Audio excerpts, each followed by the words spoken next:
You have certainly been exposed to the Pythagorean theorem since at least middle school, but it was very mechanical at that point. So in this class, we're going to go ahead and delve deeper into what it is, what it really means, how it's really used, and of course, because we're in geometry, we will eventually prove it in multiple ways. So, what does the Pythagorean theorem say? Well, it says that a squared plus b squared equals c squared. Sometimes it's written the other way around. C squared equals a squared plus b squared. But I need you to notice when we said the word squared, right? C squared, a squared. Now, as a geometry class, a square is a type of quadrilateral.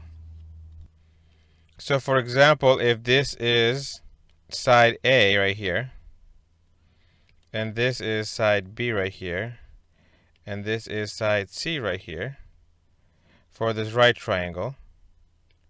Notice there's a right triangle because it has this little square right here. A right triangle has exactly one right angle. Well, what we're saying is really, when we say a squared, we mean this thing right here is a squared. So this square literally is a squared. And we could write that as a squared, right? Because if one side is a and the other side is a, to find the area, it's a times a, so that's a squared. And in a similar manner, this is going to be b squared. So we would say this is b squared, like the actual shape of a square, but it's also the area, right? It's b squared. Well, we're making the claim that if you take all of these blue squares and all these red squares and add them up, it will be the same as the number of squares in this green squared, the c squared, which also has an area of c squared.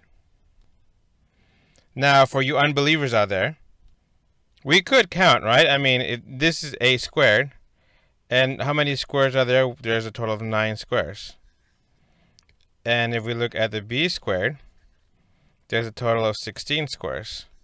So theoretically, if I add the 16 plus a 9, it should give me 25. And there should be a total of 25 squares in this square. So if I count them, you're going to see that there's 25. So it checks out.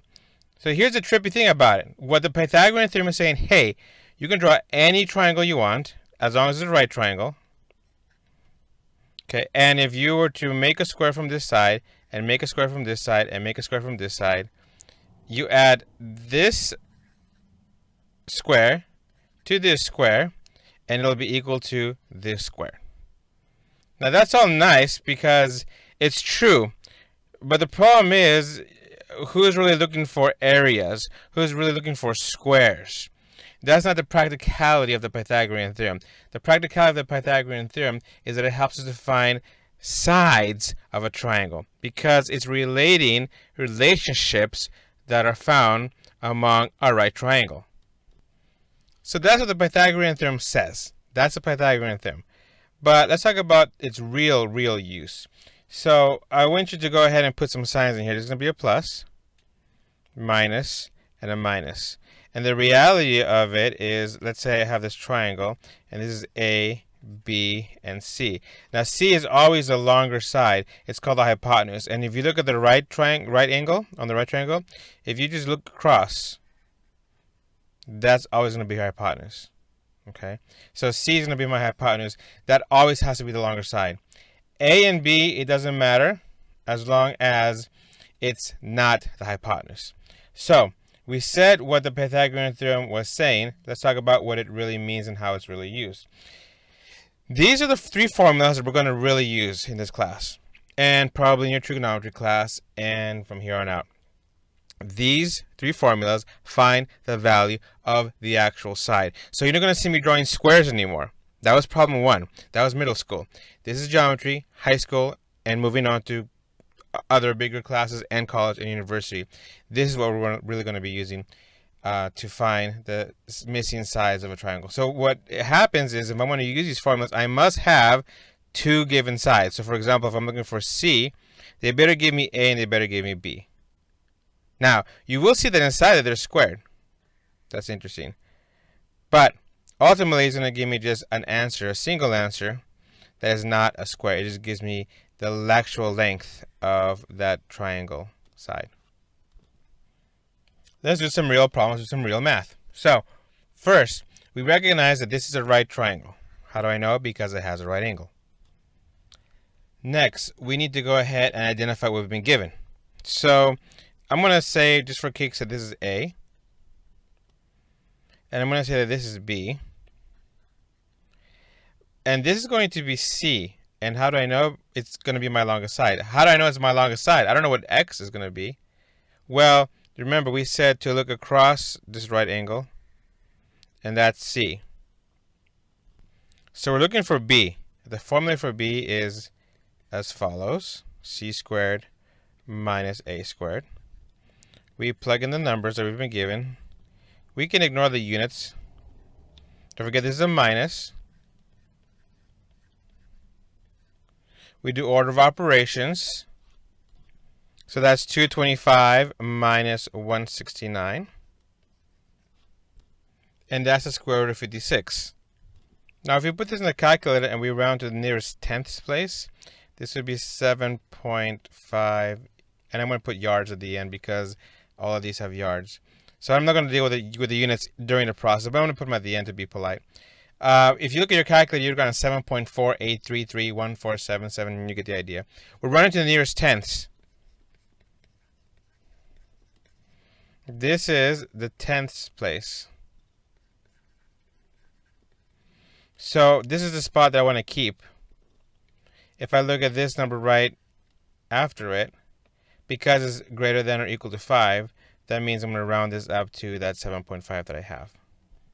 Now that takes care of rounding to the nearest tenths place if applicable, right? A rounded answer. However, I want to focus next on the exact answer because we are geometry. So what does this look like? Well, let me take it from here and I would do a factor tree. And this would have been done since middle school, pre-algebra. Two numbers are multiplied to 56. 7 is prime. I'm going to circle that. 8 is 2 times 4. I'm going to circle 2 because it's prime. 4 is 2 times 2. Those are both prime. I want to rewrite square root of 56 by using these numbers that I circled. The square root is asking me to pull out things that come in pairs. So here's a pair right here. And I pull it out and count it once. That's a pair of 2's. So here's my pair of 2's. What's left hand side is 7 times 2, which is 14. Now before you think I'm doing too much extra work, it's going to be required and expected. Shows up on multiple tests. And it has been a part of your curriculum in pre-algebra, algebra 1, and algebra 2. And so we're just reinforcing it here in geometry. So the exact answer would be 2 radical 14. That is the exact answer right there. We only need to do that if a number inside the square root can be broken down with a factor tree, and if there are pairs that I can't pull out. So we get that B is either 2 radical 14 yards or 7.5 yards. That's the exact answer and the rounded answer. Part B, we're being given A. Interesting. We have C again. Interesting. And we're looking for B. Interesting. So that's the one across, right? That's C. That's a hypotenuse. Well, we set up the same kind of setup. And actually, it doesn't matter if you just mess up A or B, and if you put them backwards, because the formula is the same. It's very interchangeable. So there's no big deal between A or B. In this case, it's B again. Set it up. C squared is 16 squared. A squared is 8 squared. Don't forget these squares. Sometimes people forget those squares. That becomes that. And then if we go ahead and subtract them, if we put this in the calculator, we're going to get 13.856. We want this decimal right here. This is a 5 or greater, so it's going to round this up. So it ends up being actually 13.9. And it's going to be kilometers in this case. But again, that's the rounded answer. Let's make sure we also get the exact answer. Let's take this 192. Let's break it down. It's actually, I believe, 12 and 16. Or any other combination. You could have started with 2, right? You could do 2 and then see what that comes in and then break it down by 2s. I just happen to know there's this. I want to do 3 and 4. And the 3 is done. It's prime. 4 is 2 and 2. Those are both prime. 16, let's do 2 and 8. 2 is prime. 8 is 2 and 4. And then 4 is 2 and 2. So we could take this 192 and we can rewrite it as a product of all of these circled numbers that I have. So it's 3, 2, 2, 2, 2, 2, 2, 3, 4, 5, 6, 1, 2. Yeah, okay, great. Okay. Wow, so pull out a pair of 2s. Pull out a pair of 2s. Pull out a pair of 2s. Good golly. And what's left over? We have this 3 on the inside. 2 times 2 times 2. Please, don't tell me that's 6. 2 times 2 times 2 is 8. Because 2 times 2 is 4. 4 times 2 is 8. So for part B, we either get this as an exact answer, or we get this as a rounded answer. Now, may I give you some advice here? And that's think about the triangle, right? Because we're making the claim that the hypotenuse is the biggest side. And looking at this shape, you would think that this side should be smaller than 13, right? And it can't be bigger than 15. So notice that our answer makes sense. Like same thing with part B. Whatever we got, it has to be smaller than 16 because 16 is a hypotenuse and it's the largest side of the triangle. So the nice thing about this is it can help you to guess if you're kind of correct or not, because if you come up with like big numbers, right? If we got the answer was 24, if we did something stupid in our calculator and got 24 for the answer, we would be like, no, that's wrong because that can be bigger than these two sides. I mean, especially this one, it's a hypotenuse. It can't be bigger than that, okay? So as you consider part C, for example, they gave you A and they gave you B. Well, whatever we get is going to be for C. And because C is a bigger side, you better believe that it's going to be bigger than A or bigger than B. It has to be bigger than B because B is the bigger one. So make sure that what you get for C is going to be bigger than B. So I don't want to do this problem for you. I want to talk you through it and give you some hints and give you the answer, but I'd like you to do it for yourself. Now let me give you I'm giving you the hint that you have A, you have B, and you want C. So make sure you pick the correct formula, the one that has the plus in it that solves for C. Don't forget the square root at the end. Now let me give you a warning. Because we have decimals, so if you have a problem, there's an important left column idea. If they give you a problem with decimals, you're not going to give me an exact answer. That only happens when you have whole numbers like here. Okay, so if I'm giving you decimals, then you're not going to give me an exact answer. You're going to just give me a rounded answer. Okay, and in particular, after you do it all and do it correctly with your order of operations, you should get about 11.6 feet as the answer for this hypotenuse. So take some time, see if you can get the same answer, try it out, pause, try it out. Reach out to me on Remind if you need some help. So we've established that if it's a right triangle, we use the Pythagorean theorem, right? The things we use in problem 2, those are Pythagorean theorem equations, okay?